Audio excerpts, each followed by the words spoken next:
I didn't like liver before, but now I love it. For this recipe we will need 500 grams of liver, which with a cuchillo I will cut into strips. This way I do it. Once cut, I will add it in a bowl. Then I will add 150 milliliters of milk and stir a little to incorporate it. Take advantage of this moment and leave me here below what country or city you are seeing us, to thank you for seeing our recipes. Now I will let the liver sit in the milk for 20 minutes.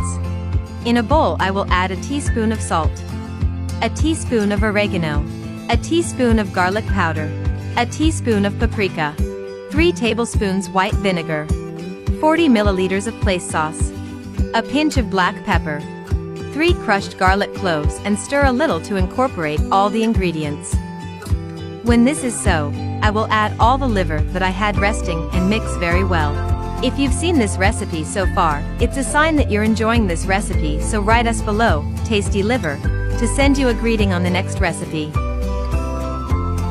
And so we should be. Then, in a frying pan I will add a little oil and spread it well in the pan. Then I will add the seasoned liver and cook it for 5 minutes. Guys, this recipe with liver that we are making is very easy to make and looks delicious. I'm sure everyone will love it. Now I will add a julienne onion, half a yellow pepper cut into strips, half green pepper cut into strips, half a red pepper cut into thin strips, and I will stir to incorporate these vegetables. Tell me here below which city or country you are seeing us, to thank you for seeing our recipes.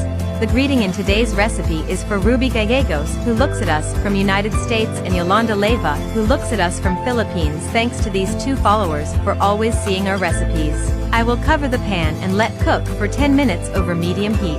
After 10 minutes, I will add 2 tablespoons of barbecue sauce. Also, half a cup of water and stir a little until incorporating it. Friends, I hope this recipe we are making is to your liking. If so, write where you look at us, to send you a special greeting in the next recipe. I will cover the pan again and let it cook for 5 minutes. Over time, our liver recipe is ready. Look how tasty it has been. I hope you liked this recipe, although I would like you to rate it from 0 to 10 so you know if you liked the result. If you have come looking at this recipe so far, leave me below the next word, liver, to know that you saw the recipe until the end. Thank you for seeing this recipe until the end. Tell me if it is the first time you see one of my recipes. I send you a big hug. God bless you. See you in the next recipe.